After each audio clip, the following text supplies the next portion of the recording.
اعوذ باللہ من الشیطان الرجیم بسم اللہ الرحمن الرحیم۔ میرے بہت زیادہ عزت مند دوستوں، ساتھیوں، بھائیوں، بہنوں، دیکھنے اور سننے والوں، السلام علیکم۔ میرے بھائیوں، آج ہمارے غیر قانونی طور پر نو منتخب وزیر اعلیٰ نے اسمبلی میں جو غیر قانونی طریقے سے تقریر کیا،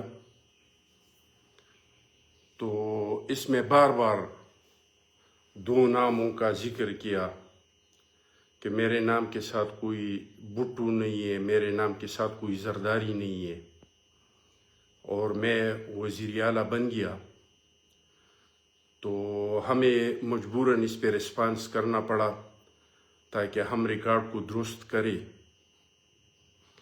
دیکھیں، ویسے تو ہم سارے شہید ذوالفقار علی بھٹو صاحب کی فیملی ہے اور پاکستان پیپلز پارٹی ایک فیملی ہے۔ ہم ہر ایک بھٹو ہیں۔ میں یہ نہیں سمجھتا ہوں کہ صرف بلاول صاحب بھٹو ہیں یا محترمہ بھٹو تھی یا ان کے خاندان کے لوگ بھٹو ہیں۔ ہم سارے بھٹو والے بھٹو ہیں، بھٹو خاندان سے ہیں۔ لیکن غیر قانونی طور پر نو منتخب وزیر اعلیٰ کو یہ یاد رکھنا چاہیے کہ 4 بار سن میں پاکستان پیپلز پارٹی کا حکومت بنا، لیکن ایک بھی وزیر اعلیٰ نہ زرداری صاحب کے خاندان سے ہیں اور نہ شہید ذوالفقار علی بھٹو صاحب کے خاندان سے ہیں۔ وہاں پہ مراد علی شاہ صاحب 3 بار مسلسل سے وزیر اعلیٰ آ رہا ہے، ایسے حالات میں کہ زرداری صاحب کے 2 بہنیں صوبائی اسمبلی میں موجود ہے اور انتخاب لڑ کے گئے ہیں، کوئی مخصوص نشستوں پہ بھی نہیں ہے، لیکن وزیر اعلیٰ ہمارا مراد علی شاہ صاحب ہے۔ اس کا مطلب یہ نہیں ہے کہ زرداری صاحب کے بہنوں میں صلاحیت نہیں ہے۔ ایک بہن زرداری صاحب کے ہیلتھ منسٹر ہے، اور آپ جا کے وہاں پہ دیکھ لیں کہ انہوں نے سندھ کے ہیلتھ کو کہاں سے کہاں پہنچا دیا۔ ایک ٹائم تھا کہ لوگ کہہ رہے تھے کہ پاکستان میں کوئی ایسا ہاسپٹل نہیں ہے جس میں کوئی اپنا علاج کرے، اور پورے پاکستان کے لوگ جس کو اللہ نے توفیق دیا ہے وہ اپنی علاج کے لیے ملک سے باہر جاتے ہیں۔ لیکن اب حالات یہ آ گئے ہیں کہ باہر سے لوگ پاکستان میں علاج کرنے آ جاتے ہیں اور سندھ میں آ جاتے ہیں، گمبٹ ہسپتال میں آ جاتے ہیں، NCUD میں لوگ اپنا علاج کرنے باہر سے آ جاتے ہیں۔ تو یہ کہنا کہ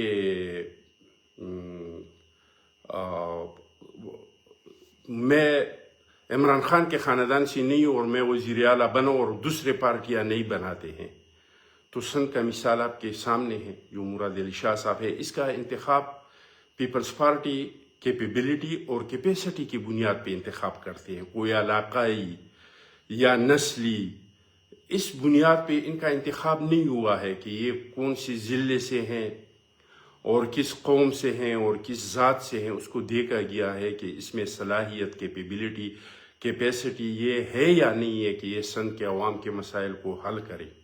اس بنیاد پہ ہم انتخاب کرتے ہیں، نہ دولت کی بنیاد پہ کرتے ہیں کہ اس کا تعلق غریب خاندان سے ہیں کہ سرمایہ دار تعلق خاندان سے ہیں۔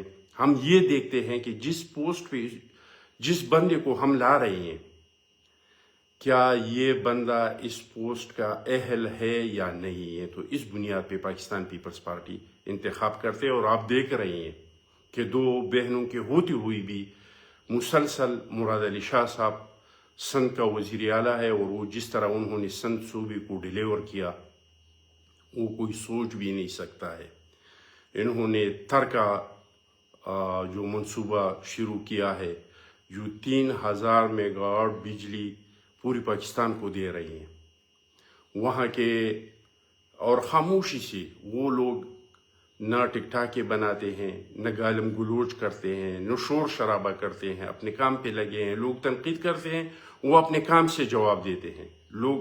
لوگوں نے مراد علی شاہ پہ اور سندھ گورنمنٹ پہ تنقید کیا، تھر پہ آپ جا کے انہوں نے تھر کی تقدیر کو بدل دیا. لوگوں نے اعتراض کیا کہ کراچی میں کچرا پڑا ہوا ہے، آپ جا کے کراچی کے حالات دیکھیں، وہاں کے انڈر پاس دیکھیں، وہاں کے سڑکیں دیکھیں، وہاں کے بائی پاس دیکھیں. لوگوں کو روزگار دیا، 20 لاکھ تو اپنی صوبے کے عوام کے لیے گھر بنا رہے ہیں. ہیلتھ کو جس نہج تک پہنچایا، ایجوکیشن کو جس نہج تک پہنچایا، وہ کوشش کر رہے ہیں کہ بجائے اس کی کہ ایک آدمی عام سا غیر پروفیشنل ڈگری لے لے، اس کے بجائے اس کو چاہیے کہ اس کے پاس سکل ہو. وہ سکل سنٹر جگہ جگہ پہ کھول رہے ہیں. میں اگر اس پہ لگ جاؤں کہ سندھ صوبے نے کتنا ترقی کیا ہے پیپلز پارٹی کے دور میں، تو بہت لمبا ہو جائے گا کہ انہوں نے اپنی پولیس کو کیسے بنایا، CTD کو کیسے بنایا. ایک لمبا لسٹ ہے، تو اس میں نہیں جانا چاہتا ہوں. لیکن میں غیر قانونی نو منتخب وزیر اعلیٰ کو یہ کہنا چاہتا ہوں کہ آپ جو کچھ کہہ رہے ہیں تو یہ غلط ہے. آپ نے جو بار بار بھٹو صاحب کا، شہید ذوالفقار علی بھٹو صاحب کا نام لیا، زرداری صاحب کا نام لیا، تو زرداری صاحب بھی اپنے گھر سے لوگوں کو نہیں بناتے. اس کے علاوہ گیلانی صاحب کو وزیر اعلیٰ بنایا، جو پاکستان پیپلز پارٹی کا ایک ورکر ہے، اور اس بنیاد پہ نہیں بنایا کہ اس کا تعلق کون سی صوبے سے ہے. جیسے آپ فخر سے کہہ رہے ہیں کہ مجھے اس لیے بنایا کہ میرا تعلق ٹرائبلز ایریا سے ہے. اس کو اس وجہ سے نہیں بنایا کہ یہ ملتان سے ہے، لاہور سے ہیں، یہ کہاں سے ہے. اس کو صلاحیت کی بنیاد پہ بنایا، اور پھر آپ نے دیکھ لیا کہ انہوں نے ڈیلیور بھی کیا. اور پورے ملک کو، صرف ملتان کے لیے نہیں، صرف ساؤتھ پنجاب کو نہیں، صرف پنجاب کو نہیں، صرف سندھ کو نہیں، پوری پاکستان کو ڈیلیور کیا. انہوں نے پختونخوا میں 8-9 یونیورسٹیاں بنائی. یہ تو 18ویں ترمیم کے بعد ایجوکیشن جو ہے وہ صوبے کے پاس آ گیا. جو یونیورسٹیاں بنی تھی اور بنائی گئی تھی وہ مرکزی حکومت نے بنائی تھی. گیلانی صاحب نے پختونخوا میں وہ یونیورسٹیاں بنائی تھی. ٹرائبلز قبائلی عوام کے لیے انہوں نے اصلاحات کی. قبائلیوں کو تقریر کا، تحریر کا، جھنڈے کا، دفتر کا، ٹکٹ پہ الیکشن لڑنے کا حق دیا.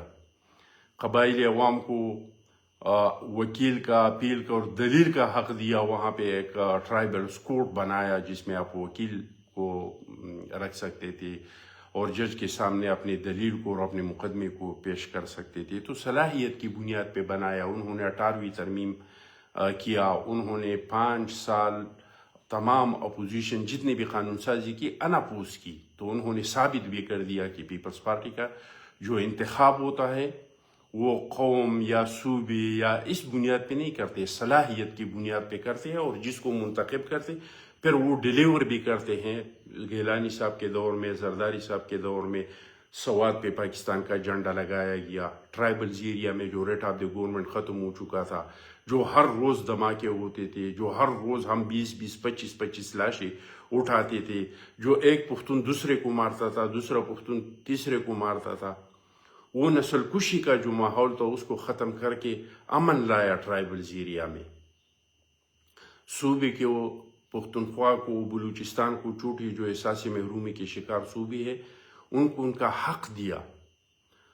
تو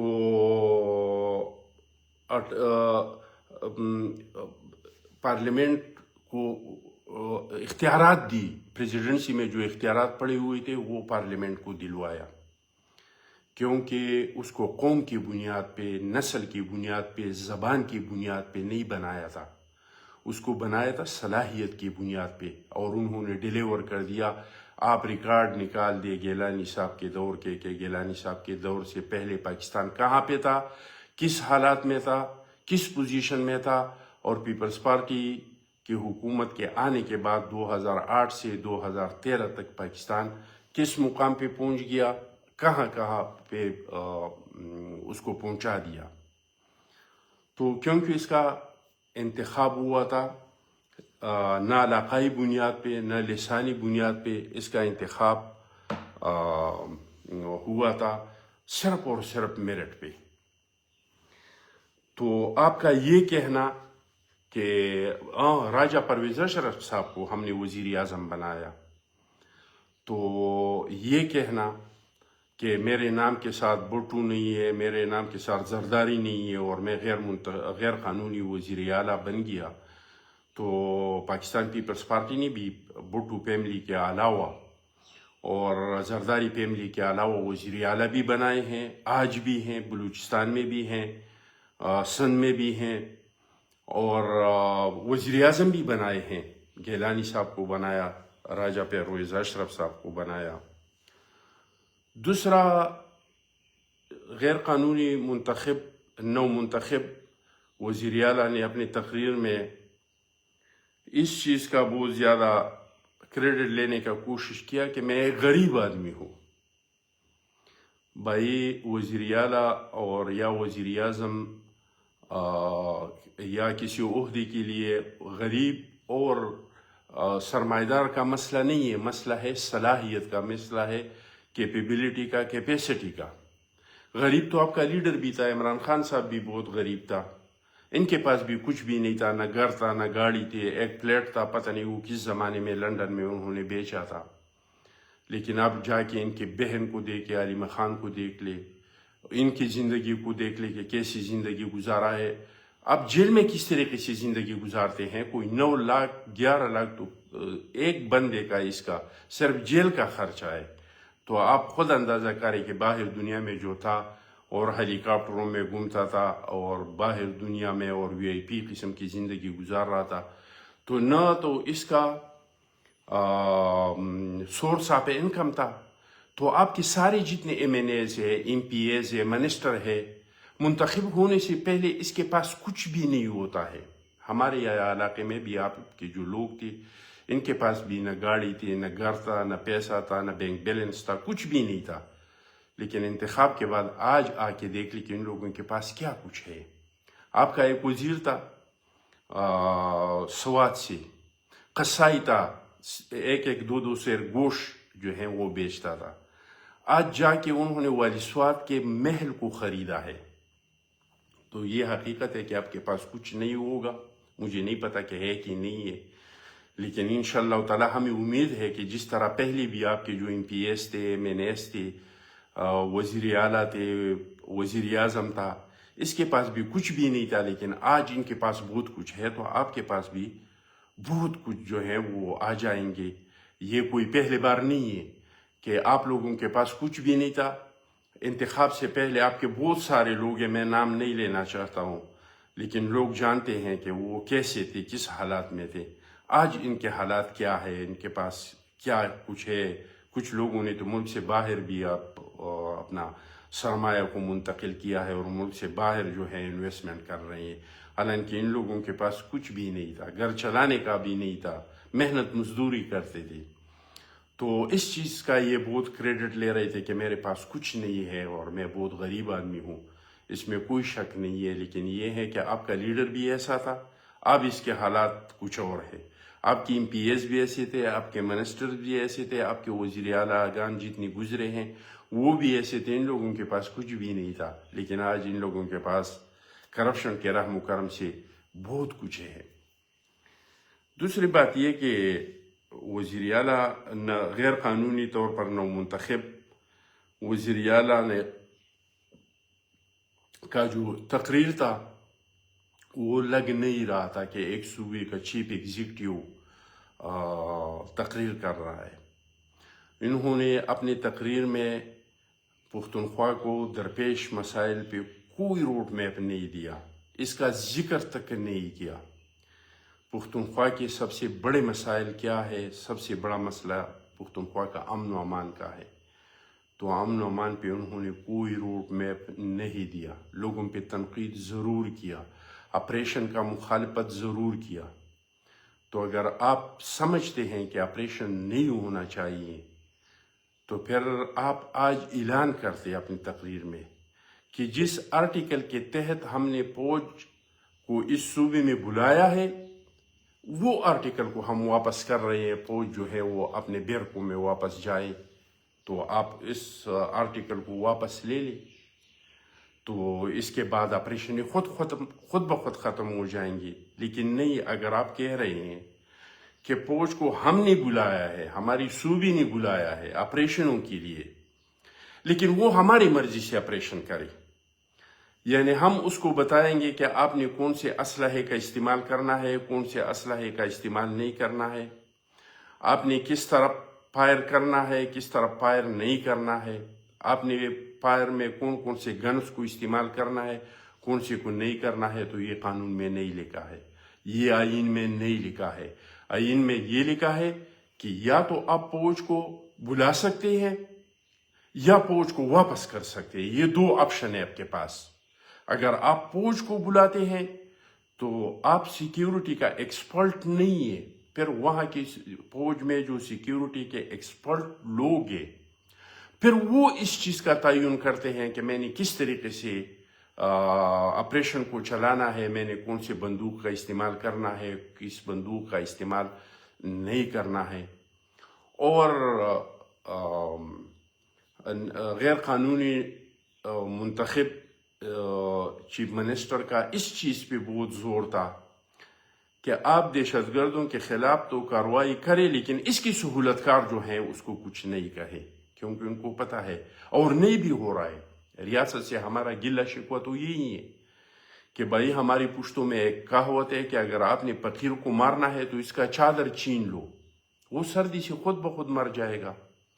حکومت پہ ہمیں یقین نہیں ہے کہ یہ ان آپریشنوں میں اور دہشت گردی کو ختم کرنے میں مخلص ہے۔ اگر یہ لوگ مخلص ہوتے تو سب سے پہلا یہ لوگ ہاتھ ڈالتے دہشت گردوں کی سہولت کاروں پہ، جو کہ نہیں ڈال رہے ہیں۔ ہم دیکھ رہے ہیں، ہم تو اس علاقے کے لوگ ہیں، اور اگر ہاتھ ڈال دیا تو غیر قانونی طور پہ نو منتخب وزیر اعلیٰ صاحب، آپ دیکھ لیں کہ یہ سہولت کار سارے آپ لوگوں کے گھروں سے نکلیں گے۔ یہ آپ کی ایم پی ایس کے خاندانی بھی اس میں شامل ہیں، آپ کے ناظمین کے خاندان بھی اس میں شامل ہیں، آپ کے ایم این ایس کے خاندان بھی اس میں شامل ہے، آپ کے ایم پی ایس کے خاندان بھی اس میں شامل ہیں۔ تو اگر سہولت کاروں پہ ہاتھ ڈالا گیا تو وہ سارے کے سارے اور سب کے سب آپ کے گھروں سے نکلیں گے۔ لیکن ابھی تک ریاست تو دہشت گردوں سے تو لڑ رہے ہیں لیکن سہولت کاروں پہ ہاتھ نہیں ڈالا ہے، اور اس وجہ سے لوگوں کو شکوک اور شبہات بھی ہیں کہ یہ سارا ٹوپی ڈرامہ ہے۔ اگر حکومت اس چیز میں مخلص ہوتی تو شروعات جو ہیں وہ سہولت کاروں سے کرتے، جو لوگ اس کو گھروں میں پناہ دیتے ہیں، جو پیسے دیتے ہیں، جو ان کے لیے دعوتیں کرتے ہیں، جو ان کو راستے دکھاتے ہیں، جو ان کو بچاتے ہیں، سب سے پہلا شروعات ان لوگوں سے کرتے۔ تو آپ نے اس چیز پہ انہوں نے زور دیا۔ باقی امن و امان کے لیے انہوں نے کوئی روٹ میپ نہیں دیا کہ ہم پولیس کو اسٹرینتھن کریں گے یا ہم سی ٹی ڈی کو اسٹرینتھن کریں گے، کوئی روٹ میپ۔ پہلا جو سب سے بڑا مسئلہ تھا وہ امن و امان کا تھا، تو امن و امان کا اس میں ذکر نہیں تھا۔ دوسرا جو یہاں کا مسئلہ ہے وہ کرپشن کا ہے، ٹرانسفر پہ، پوسٹنگ پہ، معمولی سی معمولی خاکروب کا جو بھی پوسٹ ہو وہ بھی آپ کی ایم پی ایس، آپ کے منسٹر، آپ کے لوگ بیچتے ہیں۔ تو کرپشن پہ اس کا کوئی قوم کو یہ امید نہیں دلایا کہ میں آ گیا ہوں تو اب اس صوبے سے کرپشن کا خاتمہ ہو جائے گا۔ تو کرپشن پہ انہوں نے کوئی بات نہیں کی، جو کہ دہشت گردی کے بعد، بلکہ میں سمجھتا ہوں کہ دہشت گردی سے پہلے اس صوبے کا جو مسئلہ ہے وہ وہی ہے۔ انہوں نے اس صوبے کے جو حقوق ہے جو دعوے کر رہے ہیں، اور اس میں حقیقت بھی ہے کہ مرکز کے ساتھ ہماری بجلی کے، ہمارے منرلز کے، ہمارے مائنز کے جو بقایا جات ہیں، اس کے لیے انہوں نے کوئی بات نہیں کی۔ بات زور کس چیز پہ دیا کہ قیدی نمبر 804 عمران خان صاحب، احتجاج، دھرنے، جلسے، جلوس۔ اور اس کے علاوہ ایک حیران کن بات اور وہ یہ کہ علی امین خان گنڈاپور کا، جس کو میں آج بھی اس صوبے کا وزیر اعلیٰ سمجھتا ہوں جب تک اس کا گورنر صاحب استعفیٰ منظور نہیں کرتے ہیں، اس کے دور کا سب نے تعریف کیا، اسپیکر نے بھی تعریف کیا، غیر قانونی طور پر نو منتخب وزیر اعلیٰ نے بھی بہت تعریف کیا، تمام ایم پی ایز نے بھی بہت تعریف کیا۔ تو اگر اس میں اتنی صلاحیت تھی، اگر اس کا دور اتنا شاندار تھا، تو پھر آپ لوگوں نے ہٹایا کیوں؟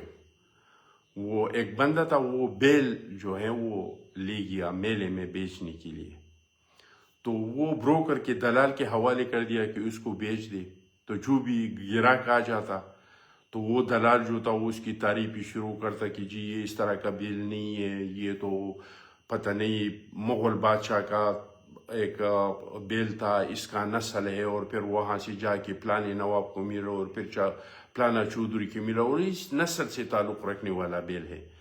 تو جب وہ تعریف کرتا تھا تو اس کا جو مالک تھا وہ قریب ہو جاتا، اس کے کان میں کہہ دیتا کہ یار اگر میرا بیل اتنا اچھا ہے تو میں اس کو نہیں بیچتا ہوں۔ تو اگر آپ لوگ اس کی اتنی تعریفیں کر رہے ہیں تو پھر آپ لوگوں نے کیوں ہٹایا؟ کیا اس کا وجہ وہی ہے کہ بشرا بیگم اور یہ علیمہ باجی ان سے پر منتھ 50 کروڑ روپے کا مطالبہ کرتے تھے، اور یہ صرف 20 کروڑ دینے پہ تیار تھا، اس وجہ سے اس کو ہٹایا؟ اگر ان کی کارکردگی اتنی شاندار تھی جتنا آپ لوگ اس کی تعریف ہی کر رہے ہیں، اگر سارا ایم پی ایز ان کی تعریف کر رہے ہیں، اگر سارے منسٹر ان کی تعریف کر رہے ہیں، اگر آپ کی اسپیکر ان کی تعریف کر رہے ہیں، ان کے دور کو شاندار دور سمجھتے ہیں، تو پھر اس کے ہٹانے کا تو کوئی جواز نہیں بنتا ہے۔ تو پھر آپ لوگوں سے یہ سوال بھی حق بنتا ہے کہ پھر آپ لوگوں نے اس بندے کو جس کے آپ لوگ تعریفیں کرتے کرتے تکتے نہیں ہیں، تو پھر اس کو آپ لوگوں نے ہٹایا کیوں؟ غیر قانونی طور پر منتخب جو وزیر اعلیٰ ہے، انہوں نے اپنی تقریر میں اس صوبے کی جو مسائل ہے اس کی طرف کوئی توجہ نہیں دیا۔ انہوں نے یہ نہیں بتایا کہ 49 لاکھ بچی پختونخوا کی جو اسکولوں سے باہر ہے، میں اس کے لیے کیا کروں گا، یہ نہیں بتایا۔ یہ پختونخوا کے عوام کو نہیں بتایا کہ 2032 اسکول جو چار دیواری کے بغیر ہیں، ان کے لیے میں کیا کروں گا، میرے پاس اس کے لیے کیا پلان ہے۔ غیر منتخب وزیر اعلیٰ نے یہ نہیں بتایا کہ 2424 اسکولوں میں جو بجلی کی سہولت نہیں ہے، اس کے لیے میرے پاس کیا روڈ میپ ہے۔ انہوں نے یہ نہیں بتایا کہ 1317 اسکولوں میں واش روم نہیں ہے، 516 اسکول پختونخوا میں ایسے ہیں جن کی چار دیواری نہیں ہے۔ جب سے پی ٹی آئی کا حکومت چاہے وہ پچھلا تھا یا پچھلے سے پچھلا تھا یا اب ہے، ایک نیا روڈ منظور نہیں ہوا ہے۔ پرانے جو روڈ ہے وہ ٹوٹ پھوٹ کی شکار ہے، اور اس پہ کبھی مٹی ڈالتے ہیں، کبھی ریتی ڈالتے ہیں، کبھی روڑی ڈالتے ہیں، لیکن 15 سال میں ان روڈوں کا ریہیبلیٹیشن نہیں ہوا۔ جو پرانے روڈ تھے، جو ٹھیک ٹھاک حالات میں ان لوگوں کو ملے تھے، ان روڈوں پہ ابھی تک نہ کوئی کام ہوا، نہ ابھی تک کوئی 10 کلومیٹر کا روڈ نیا ان لوگوں نے منظور کیا، کوئی ایک کالج تک منظور نہیں کیا، کوئی ایک یونیورسٹی تک منظور نہیں کیا۔ یونیورسٹیاں جو ہیں وہ مالی بحران کی شکار ہے، کبھی کہتے ہیں کہ ہم اس کی زمینیں بیچیں گے۔ اب حالات یہ آ گئے کہ کالجوں، اسکولوں کو اور اسپتالوں کو پرائیویٹ کر رہے ہیں، لوگوں سے تعلیم کا اور صحت کا جو سہولتیں ہیں وہ چھین رہے ہیں۔ تو اس کے بارے میں غیر قانونی پر منتخب وزیر اعلیٰ نے کوئی ذکر نہیں کیا، اور صرف یہ کہ بس وہی ایک ہی بات کہ ہم احتجاج کریں گے، ہم پوری پاکستان کو بند کر دیں گے، اور وہی کوشش کیا کہ آپ دہشت گردوں کے خلاف تو کارروائی کرے، وہ بھی ہماری مرضی سے، کہ ہم آپ کو کہیں گے کہ کون سا ہتھیار استعمال کرے، کس ہتھیار کا استعمال آپ نہیں کریں، اور صرف ان کے جو سہولت کار ہے ان کو تحفظ دینے کی بات کی، لیکن امن و امان کے بارے میں کوئی روڈ میپ وزیر اعلیٰ نے نہیں دیا۔ ہم تو ان چیزوں میں نہیں پڑھنا چاہتے ہیں، لیکن غیر ضروری طور پر انہوں نے بار بار جو ہیں شہید ذوالفقار علی بھٹو صاحب کا نام لیا، زرداری صاحب کا نام لیا، تو پھر ہمیں رسپانس کرنا ضروری تھا کہ ہم اس پہ رسپونڈ کریں۔ اور اس کو جو ہے ہم جواب دے دیں، اور آپ یہ بھی نہیں سوچے کہ آپ ہماری مرضی کے بغیر وزیر اعلیٰ منتخب کر سکتے ہیں۔ ہم نے کر کے دکھایا ہے۔ اگر زرداری صاحب ایکٹیو ہو جاتا، اگر زرداری صاحب نہیں چاہتا کہ آپ وزیر اعلیٰ بنے، اس میں آپ لوگ ہمارا شکریہ ادا کریں۔ اور آپ لوگ آئے بھی تھے، کل آئے تھے گورنر صاحب کے گھر میں، آپ لوگ آئے تھے۔ تو اگر زرداری صاحب ایکٹیو ہو جاتا تو آپ لوگوں کو شاید یاد نہیں ہے کہ قومی اسمبلی میں آپ لوگوں کو اکثریت تھا۔ لیکن کیا زرداری صاحب جب ایکٹیو ہوا تو انہوں نے گیلانی صاحب کو آپ لوگوں کی اکثریت قومی اسمبلی سے سینیٹر بنایا کہ نہیں بنایا؟ اگر انہوں نے زرداری صاحب جب ایکٹیو ہوا تو آپ لوگوں کو، کپتان کو ایک ڈائری کے ساتھ وزیر اعظم ہاؤس سے نکال دیا کہ نہیں نکال دیا؟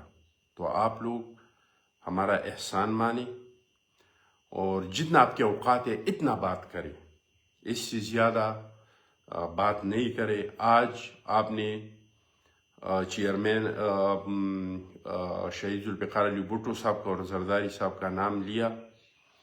آئندہ کے لیے آپ احتیاط سے کام لے لیں۔ اگر ہم آپ کے پیچھے پڑ گئے تو آپ کو چھپنے کا جگہ نہیں ملے گا۔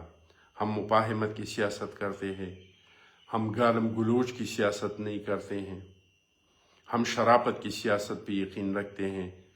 تو آپ لوگ بھی ہمیں اس پہ مجبور نہیں کرے۔ آپ نے جو بار بار زرداری صاحب، شہید ذوالفقار علی بھٹو صاحب کو، زرداری صاحب کا بغیر کسی جواز کا نام لیا، یہ کسی لحاظ سے مناسب نہیں تھا، اور آئندہ کے لیے آپ اس طرح کی چیزوں سے اجتناب کریں۔ بہت بہت مہربانی، شکریہ تمام دیکھنے اور سننے والوں کا۔